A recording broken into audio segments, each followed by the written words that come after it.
Today we are considering the region bounded by the curve x equals y squared plus 3y minus 2 and x equals 0. So what I did was I found when they were equal, and that's where y is equal to 2 and 1, so I put those there, and then there's my rough sketch. And the first thing we're going to do is we're going to revolve this around x equals 2. So I chose the washer method for this because we already have everything in terms of y that will let us integrate with respect to y, and we don't have to be using the same curve or anything. We're just going in the space between these two.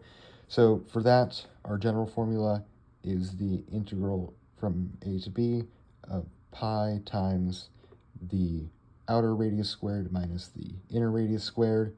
We can factor the pi out of the integral here, and then we have just plugging in our inner and outer radius from up there. We can see that outer radius is going to be 2 because it's just from these two vertical lines, x equals 0 to x equals 2, and then the inner radius is just going to be the value of our function there plus 2, or sorry, no, it's going to be 2 minus the value of our function, which is what we have here, and then we work all that out.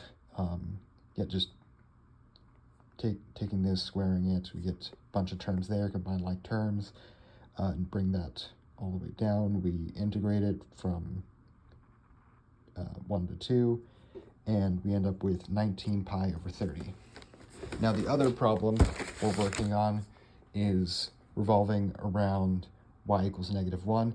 I chose the shell method here, first of all, because that still lets us integrate with respect to y, so I don't have to mess with any of the terms here, and it keeps us from having to, if we were using the washer method, the top and the bottom would be defined by the same function, and I don't want to have to deal with it this way. We're still going across, and we're using the region bounded by each function.